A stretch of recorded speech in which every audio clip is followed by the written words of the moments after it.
I'm John Volker from High Gear Media, and this is the 2011 Hyundai Elantra, one of the two new compact cars for this model year.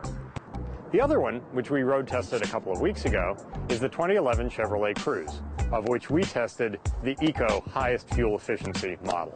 As it turned out, the mileage we got on both of them was about the same, between 34 and 35 miles a gallon, over a 300-mile road test loop that included both highway driving and a bunch of around-town errands, mall driving, suburban, that kind of thing.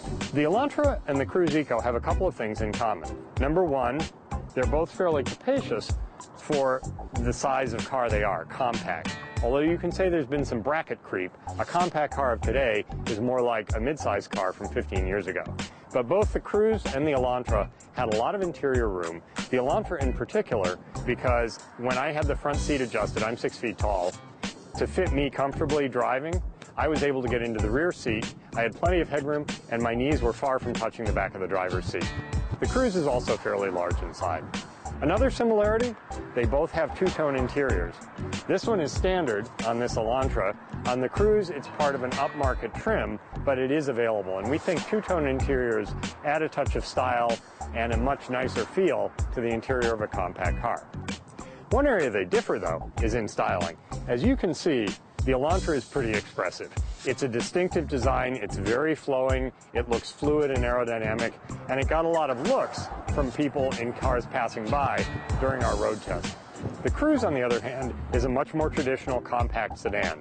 It has a trunk, it has a defined roofline, not bad in any way, just a little bit more traditional. For the people who don't necessarily want to make a statement, the Cruze may be more to their taste than the Elantra, but the Elantra is doing pretty well, so we think there may be an appetite for expressive styling. The Elantra is not quite as quiet at highway speeds as is the Cruze, which is really one of the best compact cars we've tested in terms of being quiet while cruising on the road. Fuel efficiency, the two cars are just about neck and neck.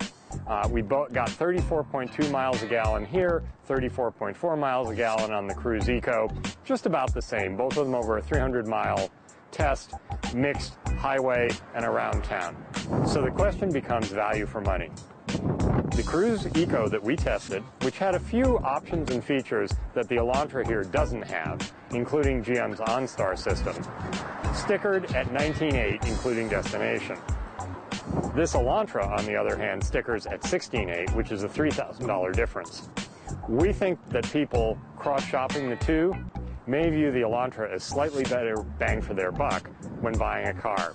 Similar mileage, both brand new this year, different styling options, but this one is probably a little bit cheaper head-to-head.